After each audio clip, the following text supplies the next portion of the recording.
Hey everyone, welcome back to the channel. Today we have something unique, rare, and for the first time premiering to the world.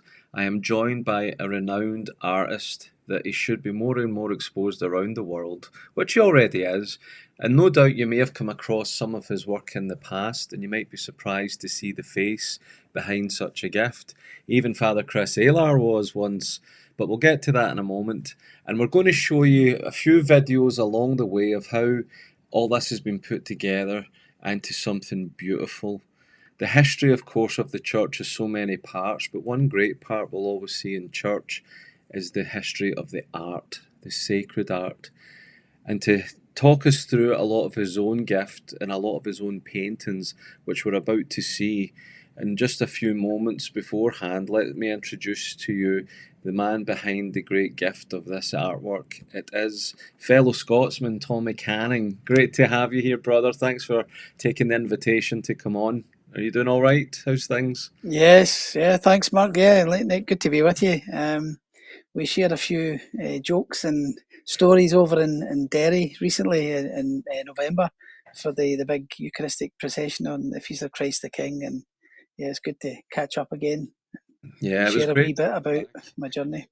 Yeah, absolutely. Because you did host at the Carmelite Centre that night. I was there during the weekend of the procession, and your brother's behind the videos of bringing your artwork to life with music and the magic of video editing. But we'll get into your story of how you came before it. But I want to just give an audience a taste of some of this great work. And the one that I would like to start off, just as we've had this past few days, the March for Life over in America, I thought we would play the Angelus, which is the painting that you've created and the works behind the video from your brother Alan.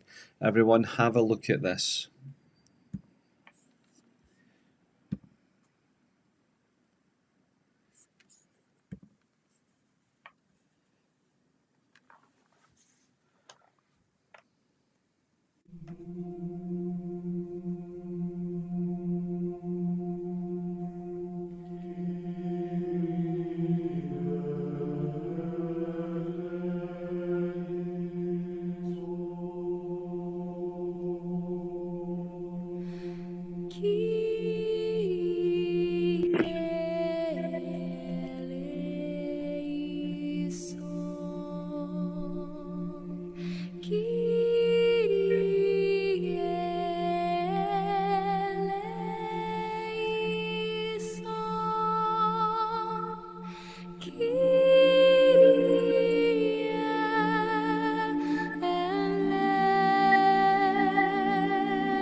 Wow, Tommy.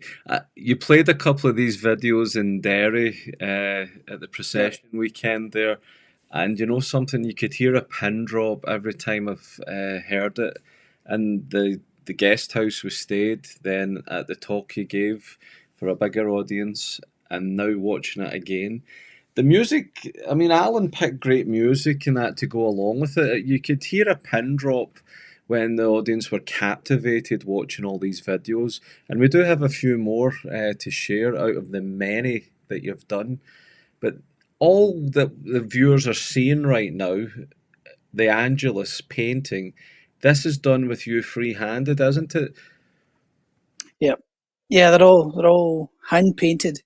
Unlike the proliferation of AI art now, flooding the internet these days. I always joke with people. Unlike AI art, mine's is all drawn by hand and painted by hand, and doesn't involve any kind of intelligence. So there's a hopefully a divine spark behind all of it, because I'm just the guy holding the brush, I think. So yeah, it's all the work of my hands, and all the a labour of love. But it's been many years, and some of these paintings take many months, sometimes in some cases a whole year or more to complete from start to finish. So it's part of the process and part of the joy and the struggle. For anybody who's an artist knows what that's like. So it has a toll on both the body and the mind as well as the soul. But it's all at the service of, hopefully, the spiritual good of souls, and saving souls and bringing them in that closer connection with the divine. And through the images, anyone knows from art, especially probably the form of art that combines all the art forms, which is film. The power of a movie like The Passion of the Christ, and hopefully the upcoming sequel to that, the Resurrection of the Christ that Mel Gibson's been working on. The power that has to move and convert souls Mm. to Christ is very self-evident. The great basilicas, the great churches of Europe and throughout the world, the great shrines, draw people to those places because they experience that encounter through the visual. All the senses are engaged, and that's the church has always known that from earliest times, and has encouraged its creation for all these centuries as a means of evangelization. So I'm just, see, I always tend to say that I'm standing on the shoulders of giants who came before me, and I'm just part of that continuum, albeit in different times, from former times when these artists were celebrated and supported by the church, and given the full backing to use this great superpower of the church to evangelize. We're in different times spiritually, as we know, with all the goings on in the world politically and within the church itself. So it's a much different culture and spiritual environment that we operate in. But we still the light shines in the darkness, so we're meant to be that salt and light, and let our light shine. And through these images, even in spite of all the darkness and evil that's in our popular culture through the internet and through film, music, and all the art forms we see today, we've got to put our images and positive evangelization images, the gospel in the form of the beautiful, as it's called, through the visual art form, and be in that marketplace of ideas Mm. to reach souls. And invariably, even to this day, it still is having that same effect on souls, because we're ordered for that. It's one of the transcendentals: truth, goodness, and beauty. So our soul recognizes it when we see it, because we're created in God's image and likeness. So these things are just, we're hardwired for it, and even still, souls are moved by beauty to convert, and that's the whole purpose of it. I think you just nailed it there for me, actually, to hear that. Like, whatever that is, you can feel something when we're watching it, hearing the music, and then, of course, we know the scene as the Angelus. You just nailed it right there, because it is the soul coming out about something with all this beauty, and this is how God's designed it.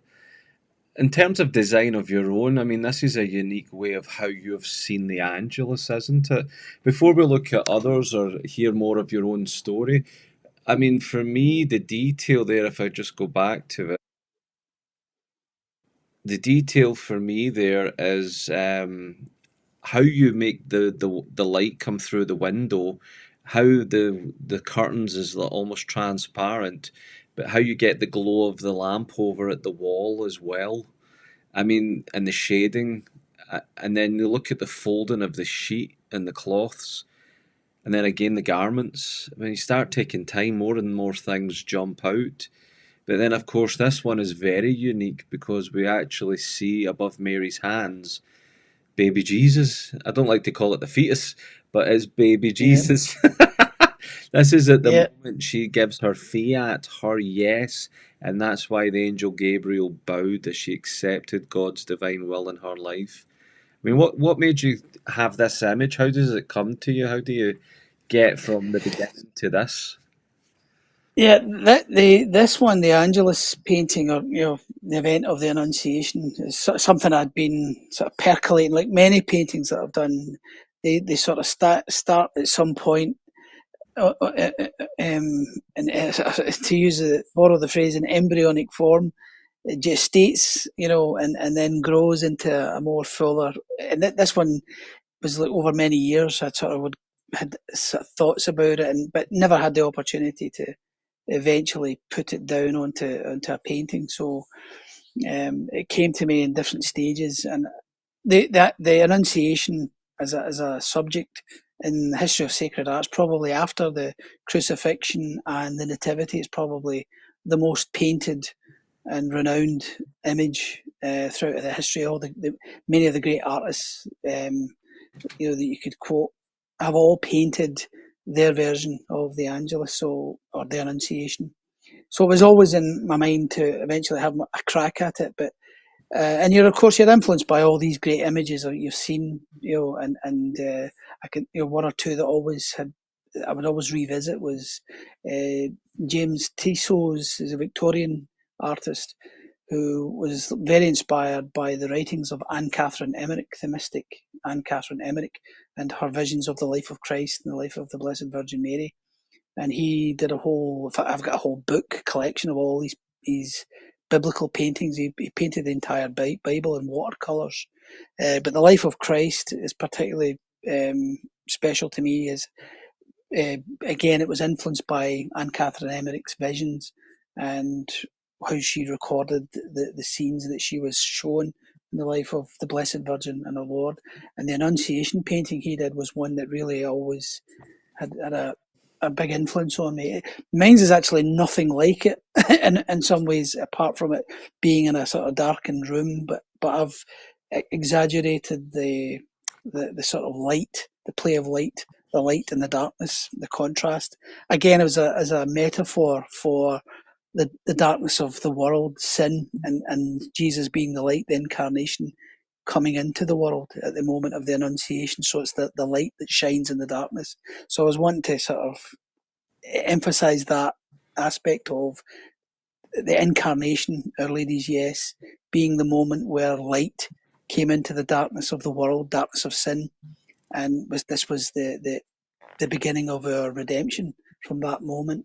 So that you've even got the little oil lamp as again another foreshadowing and echoing of that light coming into the world, and where Our Lady's bed would be, and the angel. That's the kind of animated final frame of the video where the angel's now kneeling in adoration of the tiny little gestating embryo of our Lord now in the womb of the Blessed Virgin Mary. But what we're seeing is what Our Lady is mystically in her own contemplation, what she's saying yes to, that life now within her womb, being asked to be the mother of the Saviour.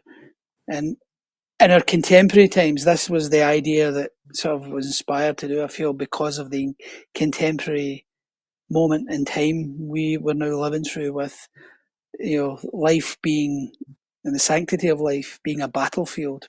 The battlefield these days is the wombs of many women in the world, and that yes or no is being decided frequently. And we have the terrible scourge of abortion and the March for Life and things like that we have as a result of this anti-life, the gospel of death, basically, which is running rampant in the 20th century, now 21st century. So it's a timely reminder that when Our Lady said yes, she was saying yes to something. She didn't have all the security of answers of how God would provide for everything for her in that moment. As a very young woman, believed to be maybe in her mid-teens, according to tradition. That's roughly the age we think Our Lady was at.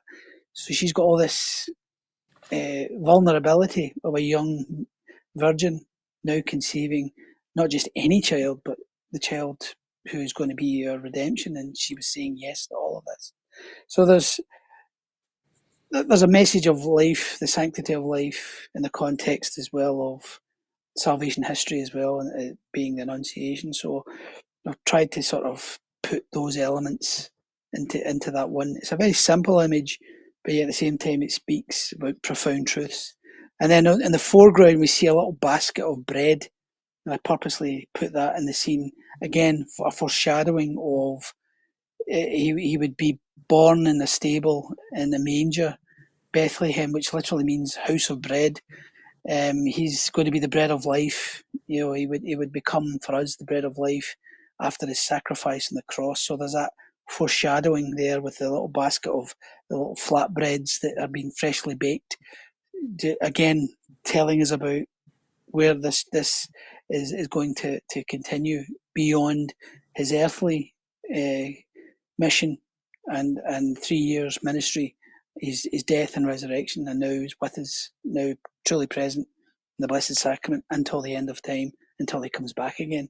So there's all those different elements that I just wanted to just place within that one image. And the reaction I've seen to it from people just astounds me as well, because I'm part of the creative process of it, the inspiration that you're given, but and the talent and all of that, but you're still amazed by the way it moves souls, because you see the work of God's grace through that work of art, which is always very humbling and astonishing to me, and I've been part of the process. I suppose it's like a parent that has a child and then sees their child grow and become fine young adults and achieve and do things in life, and they stand back and think, they marvel at God's creation, that they were part of that process and bringing life into the world. And an artist is kind of similar in that regard. You kind of look at the works that you've helped cooperate with God to create, but you see it take on a life of its own and do things that I would have no idea about, but that's all the work of God. So it's incredible how these things take, let's say, a life of their own. Well, it's one thing being passionate, well, one thing having a talent, but then to hear the passion and the detail behind it as well, it's absolutely amazing. And one of the prints that's available that I got in Derry is the full Angelus. And of course, you've got it with the angel still above us there, and the wings spread and everything happening. Of course, we've been looking at the pause image on the screen share from earlier. We've got the Angelus below, and it's also the one that you've used on the cover for this year's new calendar, which you've produced. The That's Sacred right. Yep. Art. And it's the 10th anniversary. Is this 10 years you've been doing the ministry then? Yeah, well, 10 years of the calendar publication. That's Divine Mercy Publications over in Melbourne, Australia. John Canavan, a good friend of mine, who's been a big supporter and advocate for the work that I've been doing all these years, and I've collaborated with John on a lot of projects, and in that regard, and he's been so generous in the publication side of things, with all the prints and the calendars as a way of getting my stuff out there into the world and doing what it does. So it's now 10 years, and it seems like just yesterday, but 10 years have gone by and we've been doing this calendar. He also produces the book, the art book, the collection of all the artwork Oh, from the yeah, beginning, I've got the a early few things. days, Got a few things here, right but up. this one isn't it? Yeah, that's that one. Yep, yep. The Passion for Sacred Art. Yeah, So yeah, this is another one yeah. you've put into videos, the actual Passion, which we can play soon. But every page we go in, it's just more. I mean, have you any idea how many paintings you've officially or actually done? Yeah, I think John has counted them. I keep forgetting the number. Right, easy. It's like when you've got a whole lot of Waynes, or we say in Scotland Waynes, kids. At a certain point you forget their names and who you call the wrong one the wrong name. I'm like that with all the paintings. I've done so many that I actually forget how many it is in total. But there's quite a few over a 30-year period. But there's quite a number. Yeah, There's a lot of great storytelling in the book as well as the images.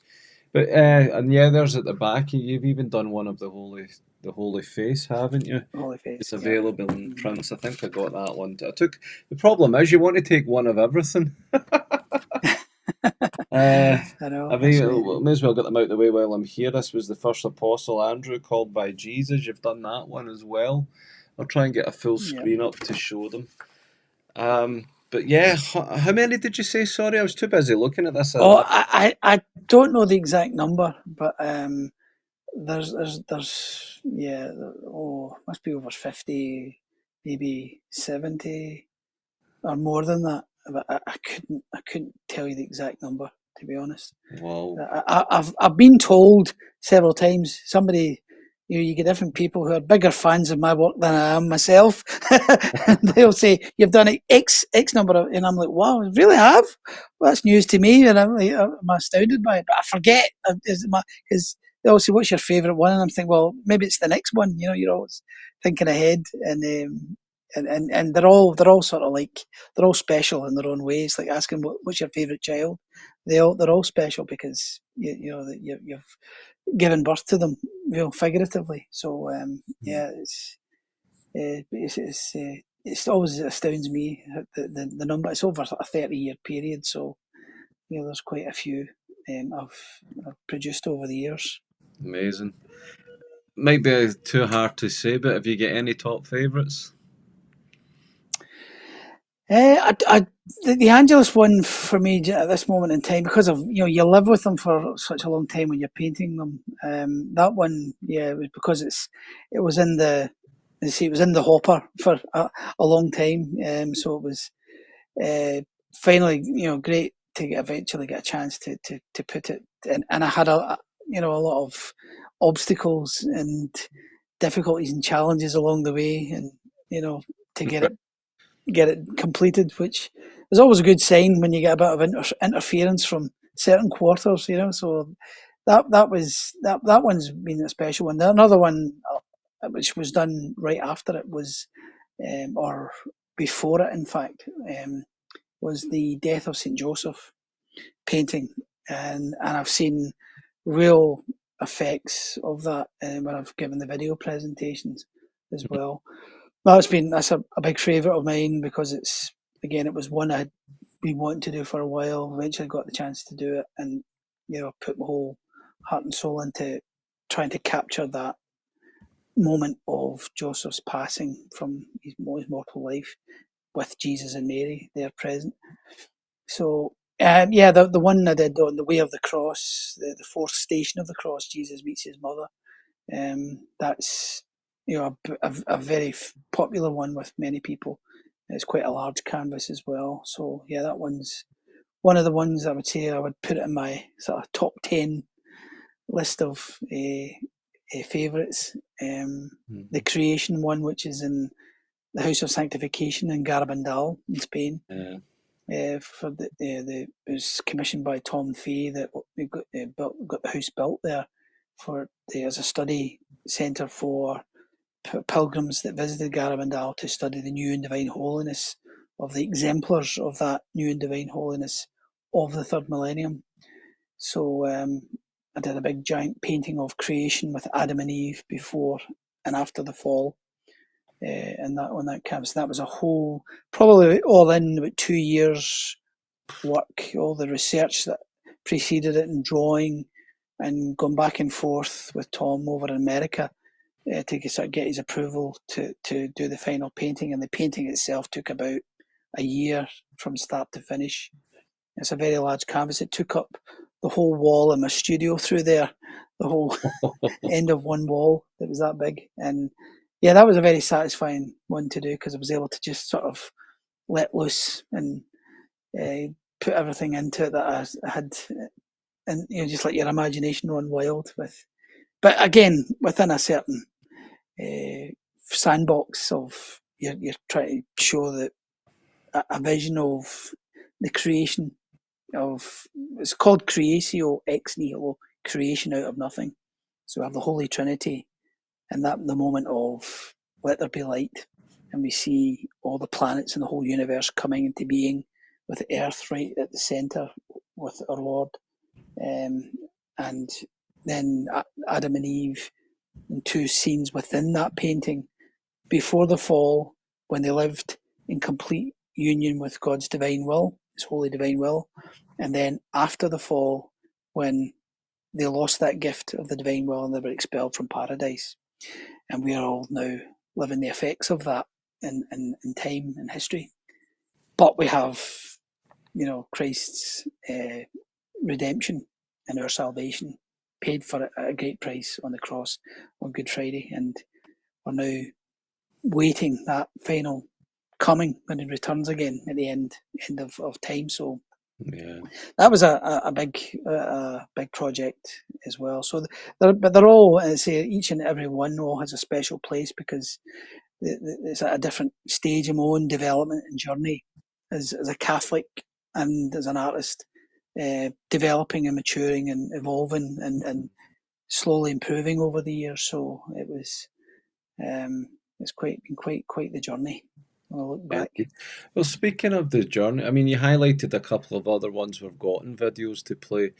But first, as a Catholic living in Scotland, having this great God given gift of art, you mentioned the journey. Just in the next few moments, I mean, if you could tell our audience and myself, how did the journey begin? How has it evolved to today for that young boy, Tommy? Yeah.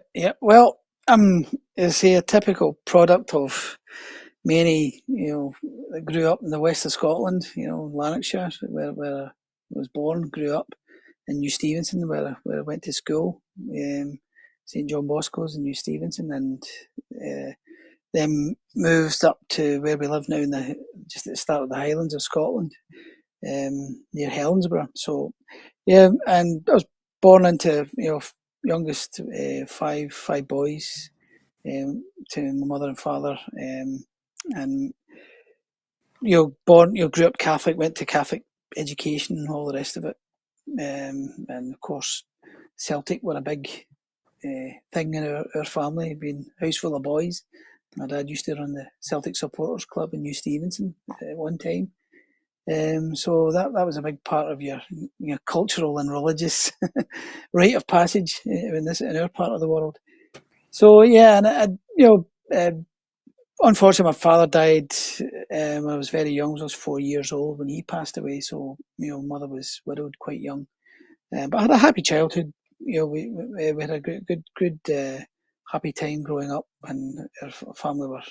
There was a lot of good memories, good times, in spite of tragedy that comes into your life. And from an early age, it was always clear and evident that I had a talent for drawing, and it was always very artistically motivated, drawing comic books, and I would draw on football matches and games that I'd watched on the TV, and would do them in comic book form later on. I would always be scribbling and drawing, doing all the kind of things that you did as a young boy, the cartoons that you watched on the TV, and the films that made a big impression on your imagination, like Star Wars and all that kind of thing. I was of that generation that remember the original films when they came out, and was completely captivated by your imagination. So all these things were all part of the cultural and artistic influences at a young age. Of course, all the Walt Disney cartoons and stuff like that.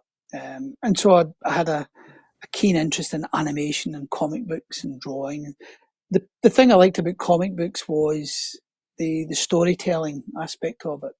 It was like making drawing a film, but in a drawn form, and you're telling a story through the panels of a comic. I love the storytelling, telling a story through the visual form and illustration of comics.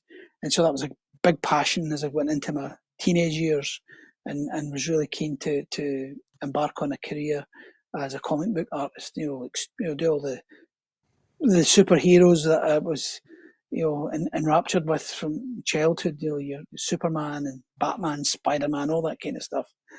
And so I was very much immersed in that whole scene. I'd go to comic book conventions and would, flog around my drawings of comics and show them to renowned artists who were working in the industry at that time. And they were like, wow.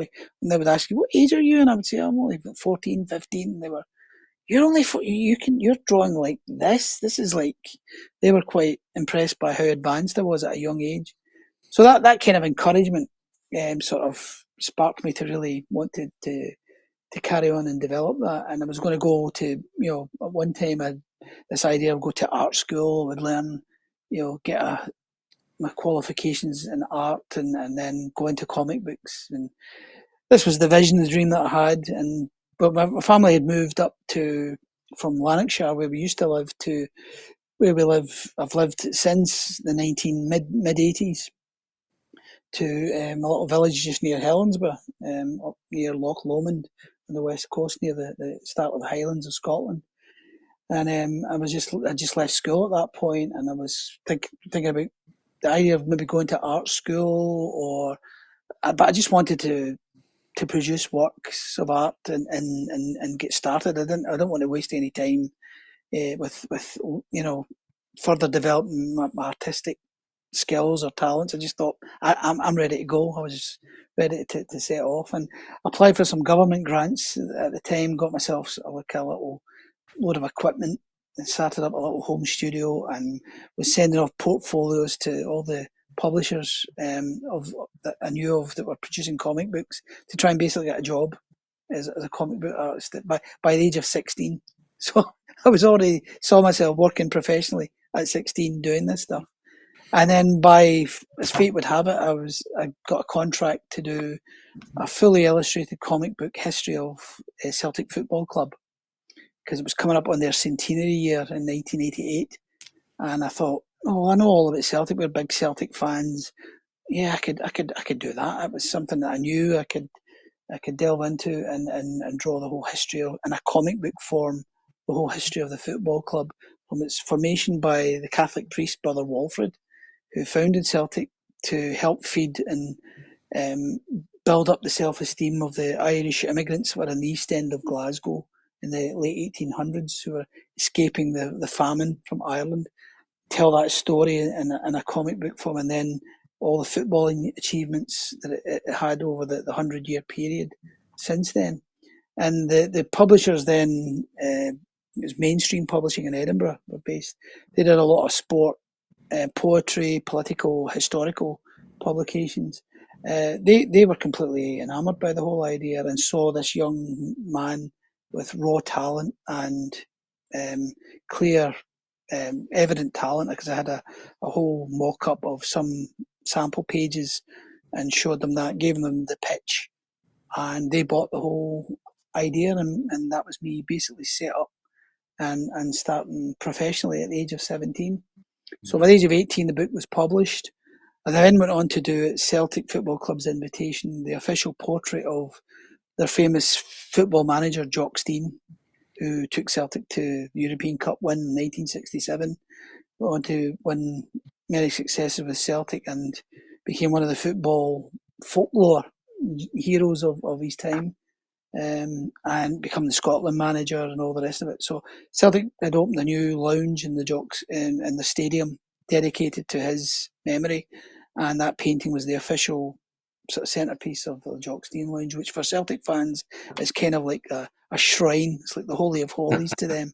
And they all get their photographs taken there, and many managers all have their press conferences right in front of the Jock Stein portrait. So it became quite well known among Celtic fans and around those circles.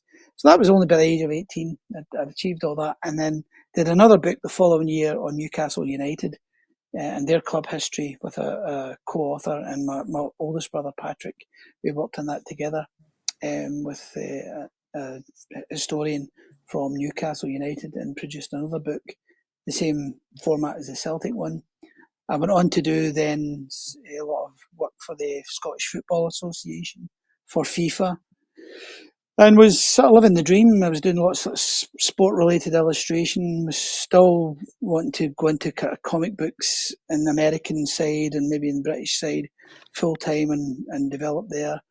But as fate would have it, that all changed when I went to Rome at the age of 19 with my family, and that just changed everything. The experience of seeing the great basilicas, the architecture, the paintings, the mosaics, the statues, everything, the visual senses, the impact on me as an artist and as a young Catholic who, was going to mass every Sunday, just clocking in and clocking out as you would do, but probably was very lukewarm and not really engaged in the faith on a serious level. But that experience in Rome really had planted a seed. It was a sort of transformative effect on me from the artistic side and the Catholic side, the awakening to the faith. The thing about it too is that I was, at that time, thinking about all these science fiction and fantasy concepts and doing stuff that would be set off way in the future. And when you go to somewhere like Rome and you see the great art there, it's kind of timeless. It's futuristic, but it's ancient. And the sense that all this was done centuries ago, many of it, and yet it's having such an impact even to this day.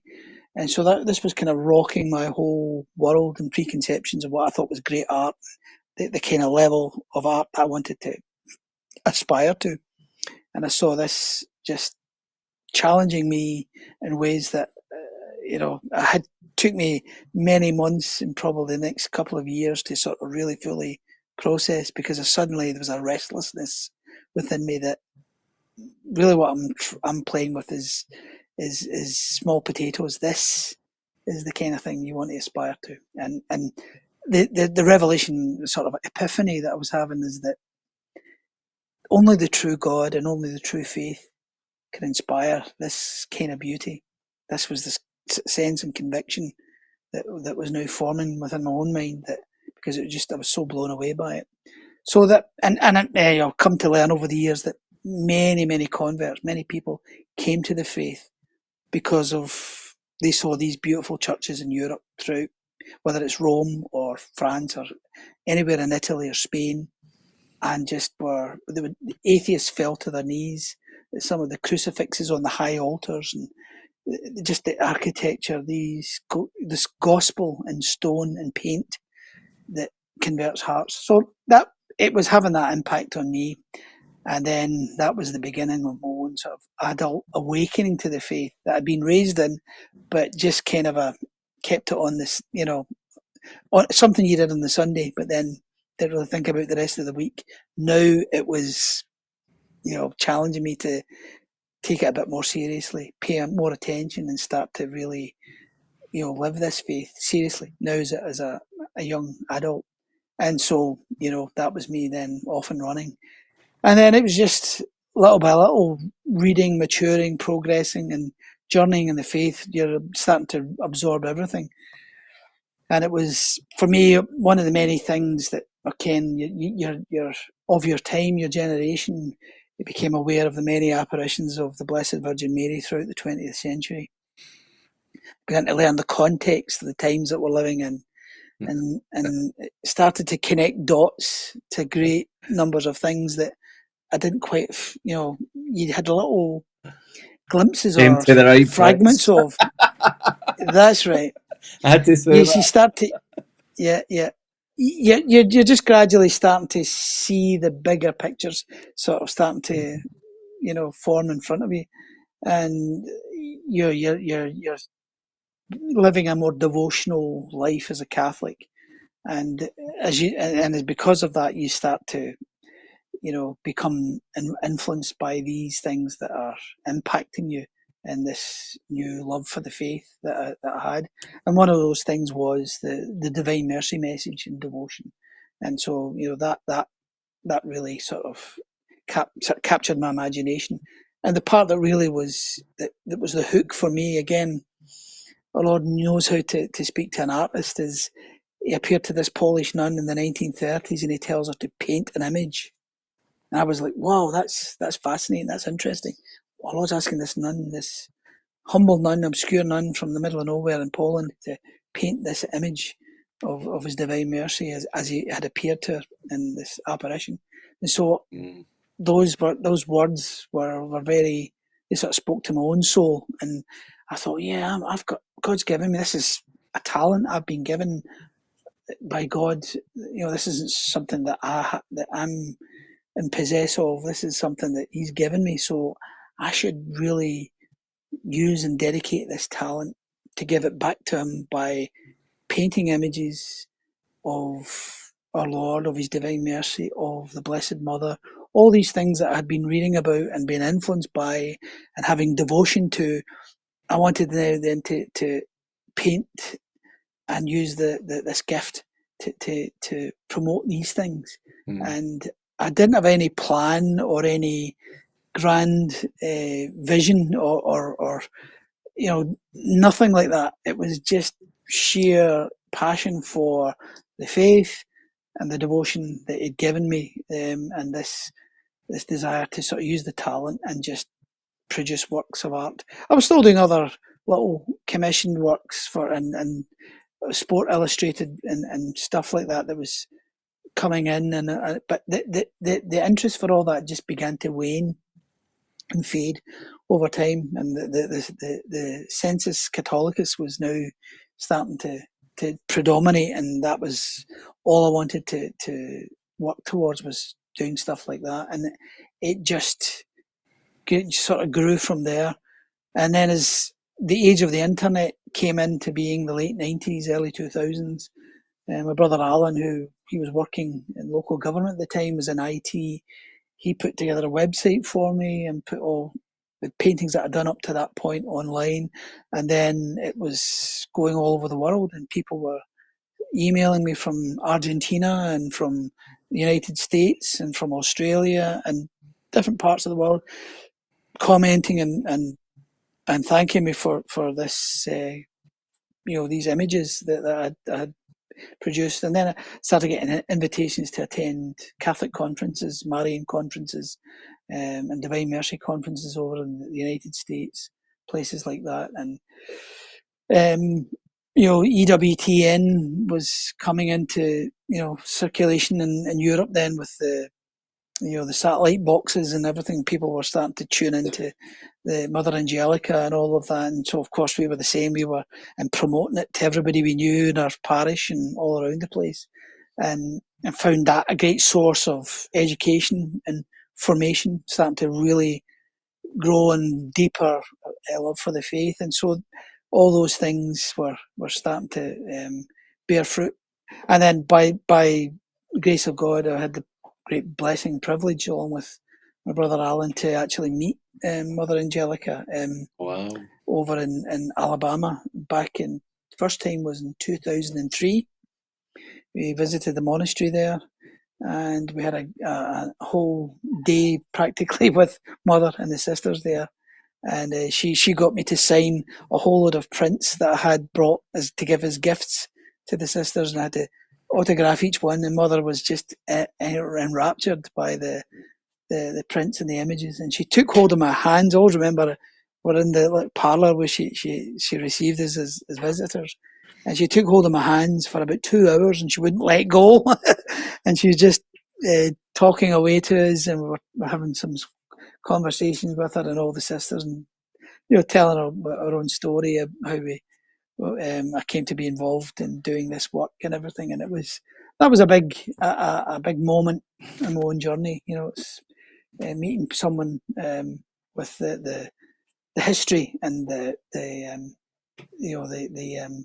reputation of Mother Angelica was a tremendous apostle in her own way for media, and she completely got the whole thing with art and beauty, because she was a great visionary in that regard herself, about how this was important in the church's work of evangelization. So it was all just different things like that just happening, that opened doors, and you made contacts with other people, and it just grew and grew and grew into, to 30 odd years later, here I'm still working away in my own little corner here in Scotland, but it's gone further afield throughout the world. So it's been an incredible journey.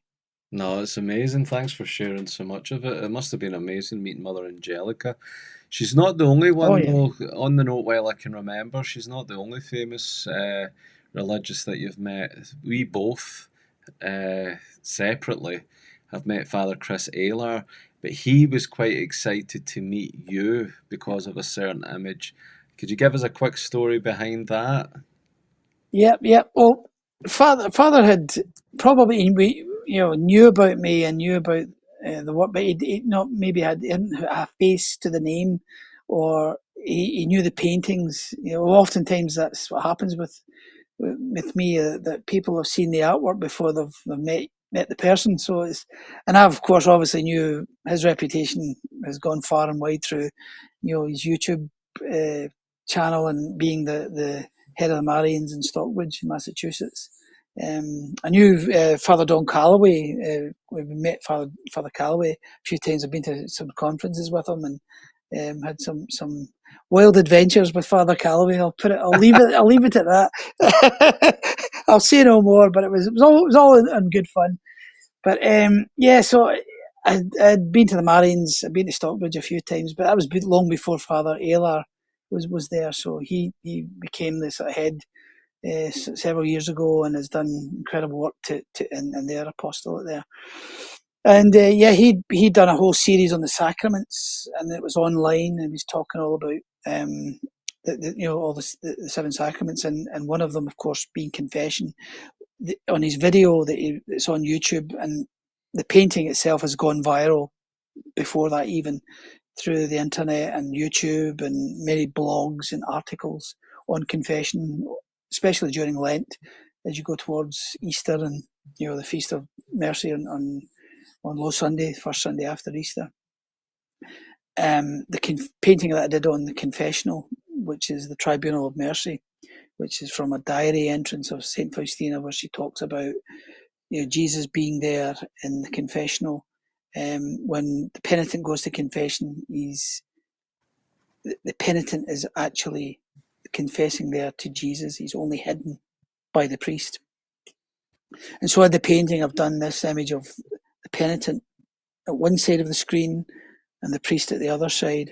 And the priest is in the action of giving absolution to the penitent who's just confessed their sins. But standing behind the priest is our Lord, and coming from our Lord's Sacred Heart is the rays of his mercy passing through the hands of the priest to the penitent on the other side of confession.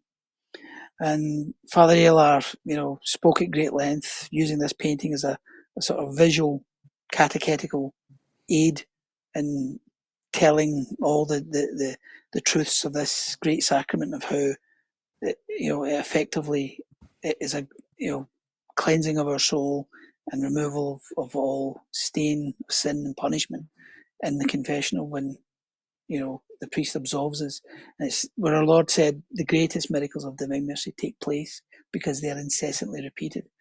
So he'd been using this image for years in all his talks and retreats, and he would use this painting, and he would go on at great length about this great painting, and be giving it big great praise all the time.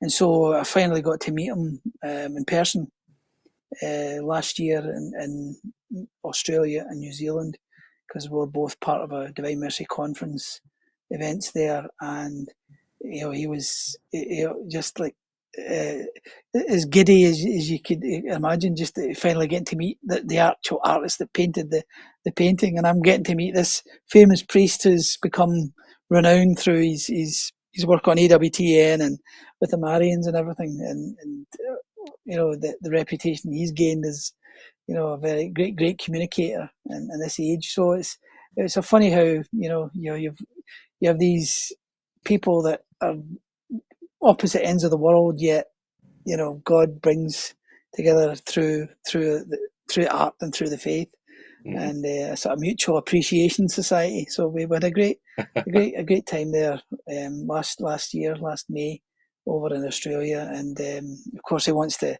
continue on with some more follow up from that in time. So eventually I hope to get over there to meet up with him again in America, and probably I think I'm going to be with him in next June, or this coming June, Right. in Vilnius in Lithuania for the World Apostolic Congress in Divine Mercy. So I've been invited to that by the Archbishop there in Vilnius, and Father Chris Ayler, I know, is going to be one of the speakers at that. So I will be seeing him in June this year when I go to that. So that'll be good, I'm sure. Brilliant, amazing. We're doing good time here, not far off the hour, Tommy.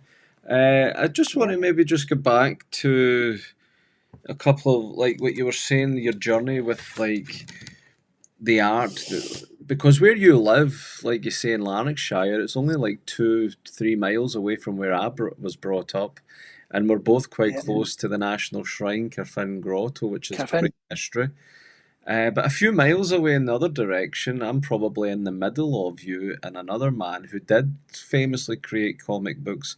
I have no idea what he looks like or even recall his name, but he was the one behind Kick-Ass, I was told, and I don't know of any other ones. Oh yeah, Mark Miller. Yeah, There's something in the area of good artistry. I wonder if I put my hand to it to see what happens being in the area. But I have to admit, I want to look at the style of your images, because I don't know if it's me, and pardon my ignorance, I don't mean to offend or anything, because it's all complimentary, I promise. But when I look at some of it, it almost looks computerized. It almost looks like you tried to keep the comic style almost, but yet the artistry at the same time is phenomenal. How do you get something so high definition, so clear, the way you do in your style? Because when I look at the Caravaggios, or when I look at something modern, yours is completely unique to the point it looks so clear.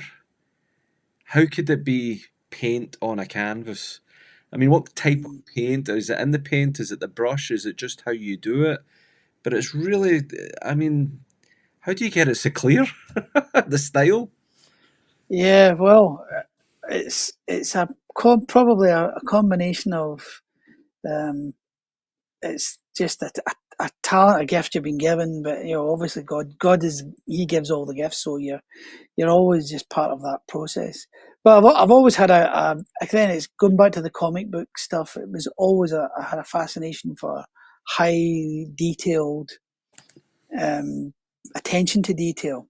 I've always been drawn to that type of art, and I have a whole eclectic range of artists, but they've all got one thing in common. They were all very great masters. Whether it's Caravaggio, was one of my favourite artists, Michelangelo as well, obviously, the great masters of the Renaissance period, but also even in contemporary art, like artists like Norman Rockwell, many comic book artists that were influential in my own development as an artist. So, and because I love and have a great desire to recreate highly detailed works, to try and bring it alive and make as real as possible images from the gospel, or a devotional image, to make it realistic, because I feel that sometimes in art especially, you can fall into a trap, I think, with sacred art. Some works tend towards that sort of saccharine, almost sentimental look to them that's is almost a bit kind of a like fantastical, but like and distant. I always wanted to try and strive to make it look more true to life, to reality. Sort of like what you see with Mel Gibson's Passion. I always go back to that because what he did with that was bring modern filmmaking sensibilities to the gospel story and bring it to life, make it real. So when it is important that people saw the scourging scene and the raw, brutal reality that it was. The same with the crucifixion, and they paid close attention to the details, even the way blood falls, little things like that that may seem almost not unimportant, but it's all those little details I think make it more real, more true. And so, and we live in a great age of unbelief and skepticism, and always feel strongly that to make it as real and as lifelike, true to life as possibly can be, and it can even have mystical and fantastical elements because their faith is all of those things too. Um, it, you still want to sort of give it some connective tissue, which I feel is detail and realism. So I've always had that a love for realism in art. And it's very much in that sort of Western tradition because then you get into the whole thing. It's true, sacred art in its truest form actually is writing icons. That's the strict definition of sacred art is the writing of icons. The iconographers, what they do is actually sacred art. What I'm doing is that sort of Western tradition, which is from the Renaissance period onwards, and as a basically was a sort of response to what was happening in the Reformation. The Church unleashed this great superpower of the arts to engage the faithful as a great way of convincing souls of the reality of Catholicism. As Pope Benedict XVI himself said, that the greatest apologia that Christianity has is the saints that it has produced and the art that has grown up in its womb. And so that's why art was then a powerful tool to convince people about the truth and the reality of it. And so I feel in our age we're in a new kind of the challenges. We've gone through a new kind of iconoclasm with modernism basically running rampant throughout the church in our age. And there's been a great diminution of and denial of beauty, and even in church architecture, liturgically, and all the rest of it. It's been sort of seen as some kind of luxury or optional thing, an add-on that we can actually just maybe even do without. And I think we're sort of throwing the baby out with the bathwater when we take that approach. We're actually denying ourselves the reality that God is the author of all these things, and He wants us to be in connection to that. And beauty is one of those things which will draw us to the good and the truth, because those are beautiful things in themselves. So He uses nature, He'll use all the things in the senses to remind us of that reality. So that, for me, that was where I was coming at it from the point of view of it. It's just something that I was naturally predisposed towards, was realism in art. But then when I became sort of awakened to the faith and then started to paint religious images, Catholic devotional art, as I would call it, I felt that was an important thing to really make it realistic and clear, so that people were not under any impression other than the truth that it's a theological and spiritual truths that it was pointing to. So, and it's actually one of the things that St. Thomas Aquinas himself actually said is important in the creation of a sacred work of art is clarity. He called it in Latin claritas. It has to be clear, obvious, and one knows it when seen. It is an objective reality, beauty. Whereas in the modern age, it's made it a subjective thing. The old saying that beauty is in the eye of the beholder is actually not true.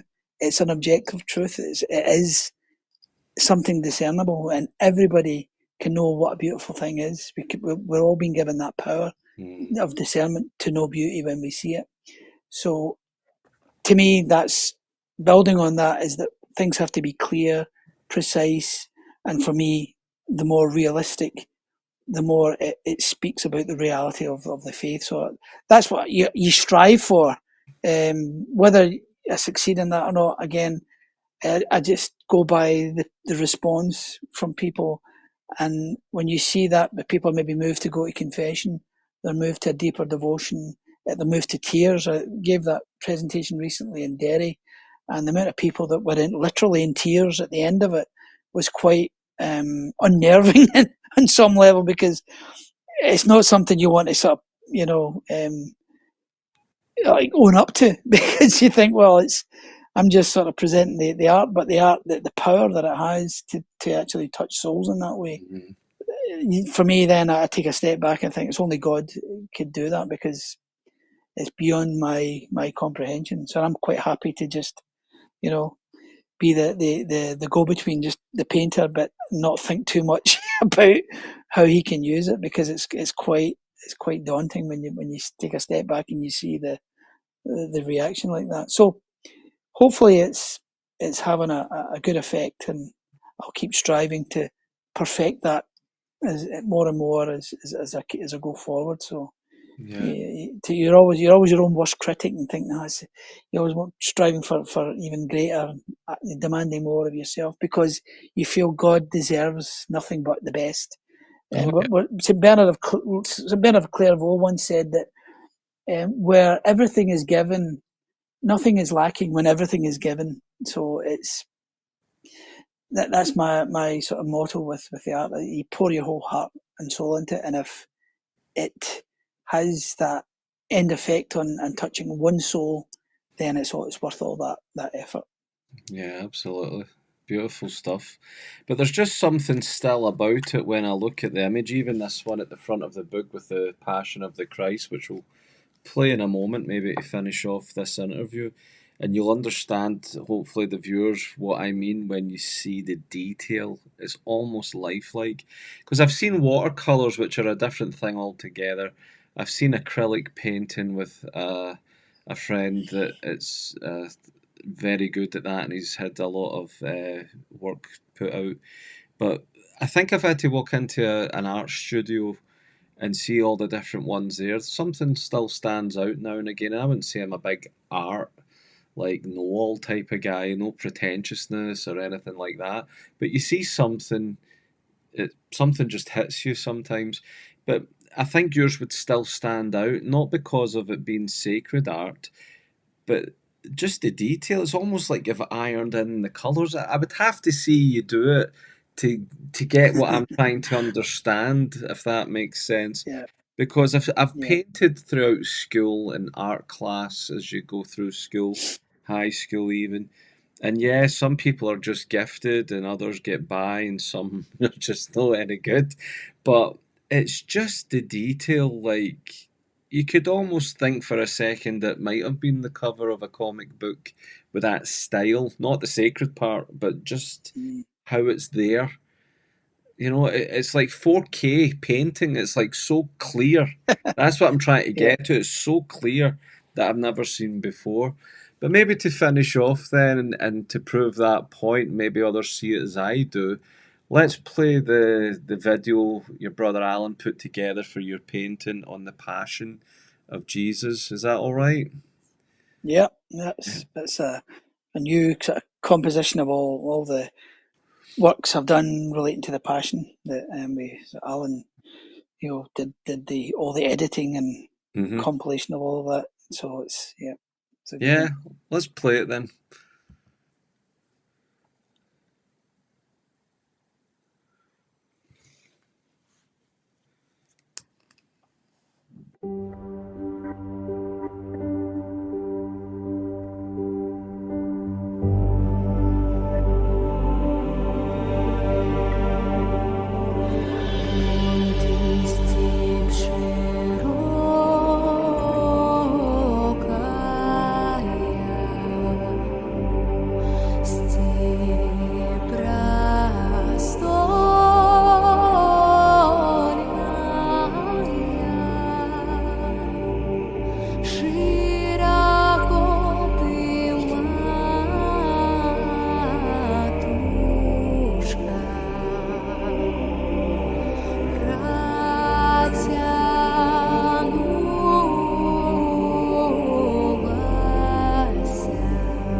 I hope the audience got to see what I meant there, Tom, especially at the point where Jesus meets his mother Mary when he's walking the cross. The detail.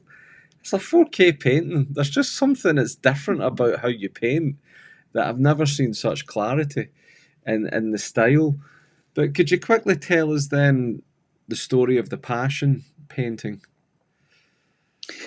Yeah, well, that's the video basically is a collection of all the various paintings I've done on the Passion since my earliest religious works back in the early 90s right through to the present.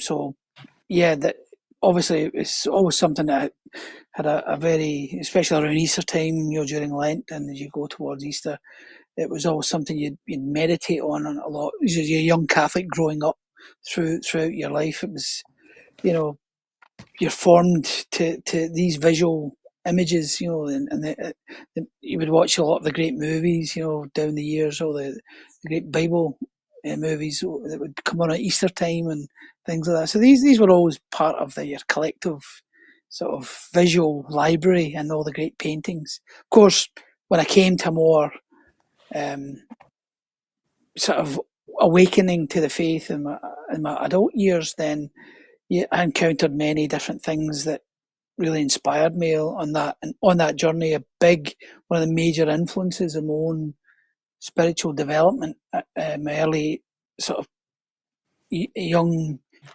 years as an adult, but doing religious work, was Archbishop Fulton Sheen, and I would listen to his audio tapes on, and just was really he sort of captured my imagination. And most especially, I would listen to. I came into possession of, I think it was from a priest or somebody who'd gave us a whole cases of all the priest retreats that Fulton Sheen was giving in his later years, towards the end of his life. And he's a much more older and long in the tooth. He's seen it all, and he's close to his own sort of end at that time. This would be in the mid to late 70s before he died. And so he was giving these priest retreats, and he spoke with such an authority and he also had a very, dramatic, theatrical style as well, which I think that kind of appealed to me, the sort of the artist in me. And his way of his descriptions of things, especially in the Passion, the 7 last words of our Lord, his Passion talks to priests. I would, in fact, some of the paintings that you will see in the video, I would be listening to Fulton Sheen on a sort of loop. I was going through one cassette after the other, all in his talks on the Passion, whilst working on these paintings. So that was a kind of a audio backdrop to what I was painting, and it just gave me the inspiration and the sense of what I wanted to try and evoke in the painting. So Fulton Sheen has a massive influence and imprint on all of the works in the Passion. He really spoke to me that language of the Passion. He's I feel one of the greatest voices about our Lord's Passion and certainly in our times, and the media age, which he was part of, that a forerunner of people like Mother Angelica back in the sort of 50s and 60s. He was an Emmy Award winning TV personality and an archbishop. But he was a big influence on the Passion stuff, and so many of those paintings I've done just as a part of. Some of them were commissioned. Some were ones that I was inspired to do, that I wanted to do through my own sort of devotional and sort of prayer life, and through, again, inspirations from spending many hours before the Blessed Sacrament and adoration. And oftentimes I would meditate on the Passion whilst in adoration. So for me, those images are very, very special to my own heart. They really come from the heart, and again, it's a fruit of where our Lord has taken me, through the years, and they're done from the earliest ones would be in the early 1990s, right up to almost the present day. So, and I've seen tremendous fruits from people who have saw some of the video presentations, the individual presentations of some of the paintings, and this one, which we actually premiered really for the first time over in Derry in Ireland, and it was very well received by the people there. In fact, the priests were telling me that it prompted many people to go to confession for some reason. So, this is the byproduct of beauty and imagery that speaks to the heart, bypasses the intellect and goes straight to the heart, and opens the heart to grace, because that's the whole point of all of it. It's to draw souls closer to Christ. Yeah. And the passion is, it's just one of those things that evokes compassion for what he did for me, what he did for us all, through his sacrifice on the cross, and what our Blessed Mother did as co-redemptrix and mediatrix of all graces, being suffering there with our Lord, all through his passion. And we can't forget that, and underestimate the power she has to win for us the graces, through the mother, being the mother of sorrows, who, her soul was pierced by a sword, which is why I use the two hearts in my, little kind of logo, at the end of each of the video presentations. Is it's all done under the hearts of Jesus, the Immaculate Heart of Mary, and the Sacred Heart of our Lord. And we have it's the mother's heart pierced with a sword, the prophecy of Simeon, because I feel that we're living in those times where the hearts of Jesus and Mary are coming to the fore. We are awaiting the triumph of the Immaculate Heart to be fulfilled as promised at Fatima. And we're in those times, and every rosary we pray, and every time we meditate on the Passion, it's all to that end, to as already said in Garabandal, you'll think of the Passion of Jesus. Yeah.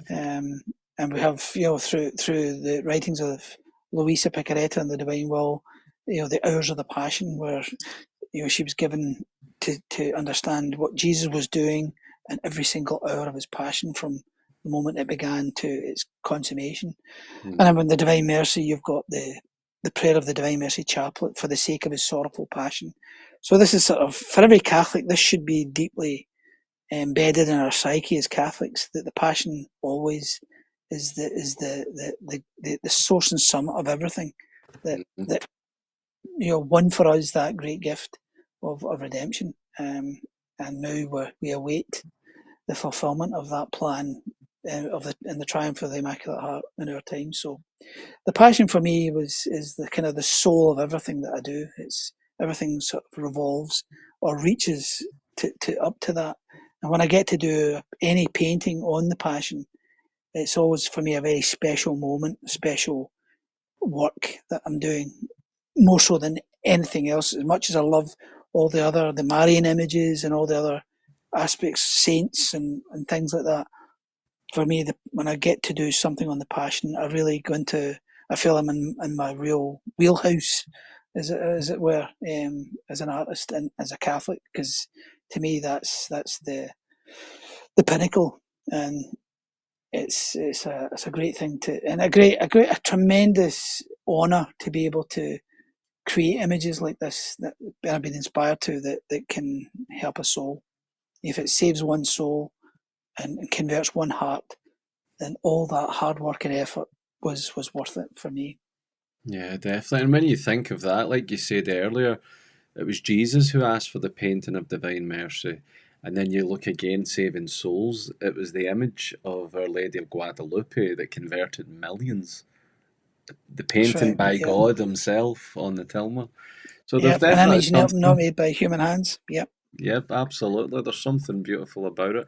Yeah, just to wrap up then, Tommy, one last final thing. It's just because you reminded me, you tapped into it for the second time there, speaking of Fatima, Garabandal, and different ones for these times.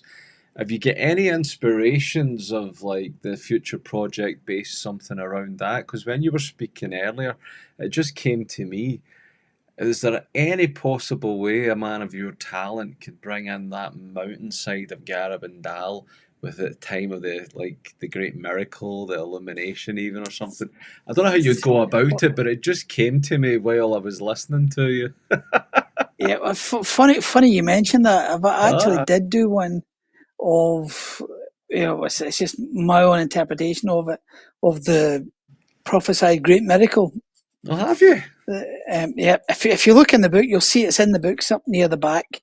It was a Right. painting I did about 8 or 9 years ago, I think. It's called the Great Miracle.